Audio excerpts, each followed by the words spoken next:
The Deathworld Ambassador and her human protector were having children across the galaxy. Scientists immediately began asking dangerous questions. What would a human-Kyari hybrid look like? The galaxy had already accepted many impossible things. They had accepted that Ambassador Alana of Kyari was one of the most dangerous diplomats in existence. They had accepted that a human bodyguard named Stephen Holston had survived multiple assassination attempts meant for her. They had even accepted that two Deathworld species could form an alliance. But the galaxy was not ready for what came next.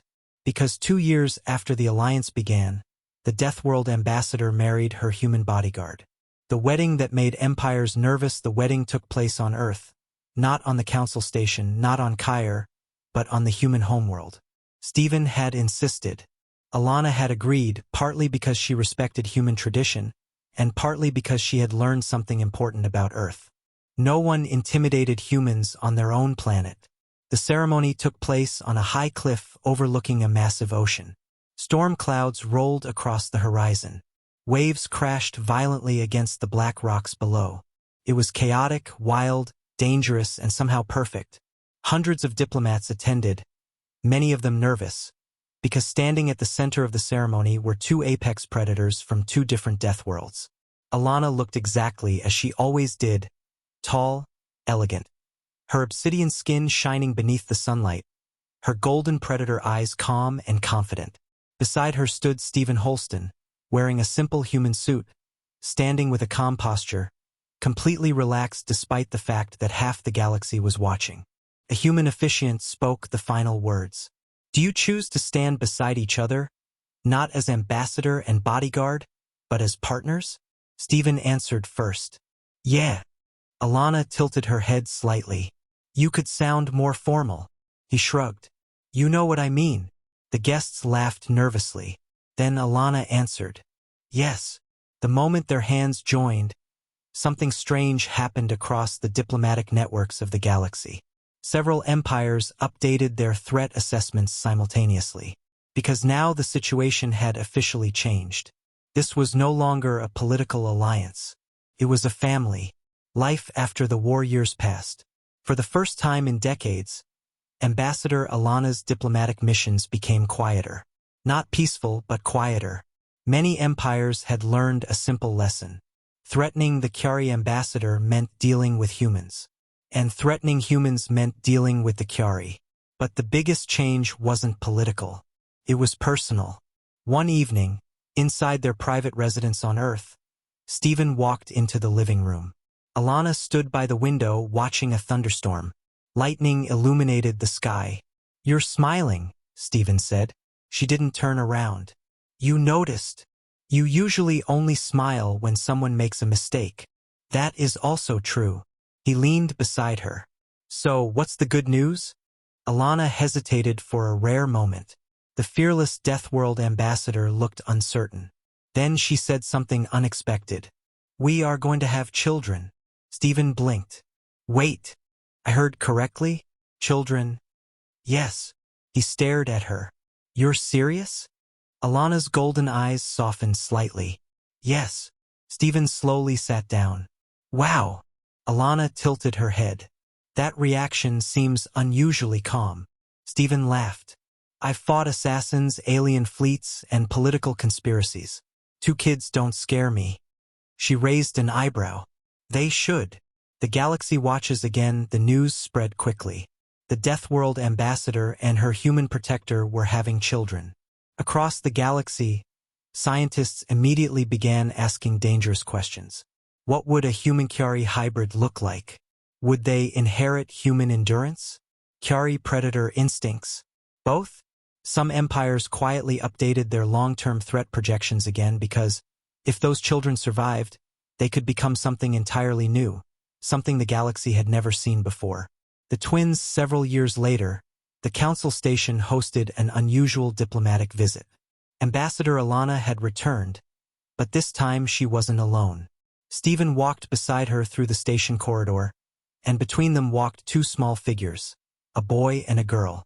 The boy looked mostly human, with brown hair like his father, but his eyes glowed, faintly gold like his mother's. The girl looked more Kyari. Her skin was slightly darker, and her eyes were sharp and curious, but she smiled easily like a human child.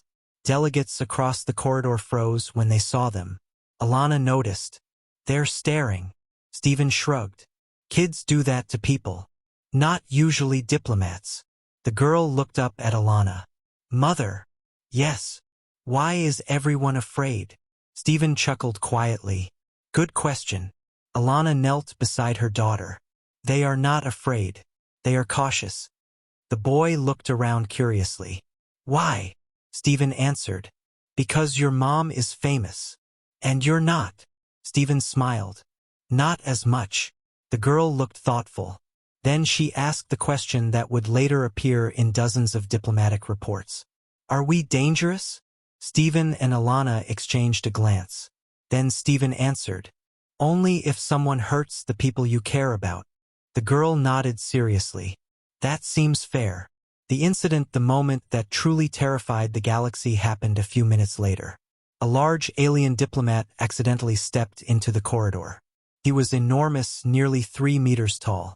Unfortunately, he stepped directly into the children's path. The boy looked up at him calmly. The diplomat sneered slightly. "You should keep your offspring under control, Ambassador." Stephen stiffened slightly. Alana's golden eyes narrowed.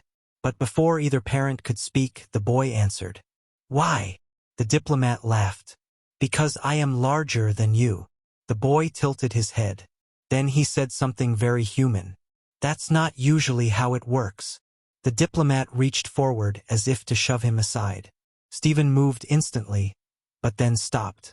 Because Alana had not moved. Instead, she was watching carefully. The boy stepped sideways with surprising speed. The diplomat stumbled. The girl calmly stuck out her foot. The enormous alien crashed to the floor. The corridor fell silent. The children looked down at the stunned diplomat. The girl spoke politely. "You should watch where you walk." Stephen covered his face with one hand. Alana smiled proudly. A new generation later that evening, Stephen stood beside Alana, watching their children run across the observation deck. "They're fast learners," he said. "Yes. And a little dangerous." "Yes." Stephen smiled. "Your fault. Half your fault." They watched the twins chase each other across the deck, laughing and running, completely unaware that half the galaxy was now terrified of them. Stephen folded his arms. "You think they'll be okay?" Alana looked at their children, then at the endless stars beyond the glass. "They will be extraordinary." Stephen chuckled. "That's one word for it." She looked back at him, her golden eyes calm. For the first time in galactic history, she gestured toward their children. "Two Deathworld bloodlines have become one." Stephen smiled. "Yeah." Somewhere across the galaxy, intelligence analysts quietly reached the same conclusion. Humanity had always been dangerous. Kyari predators had always been dangerous. But now a new generation existed. Children raised by two apex predators. And the galaxy had absolutely no idea what they would grow up to become.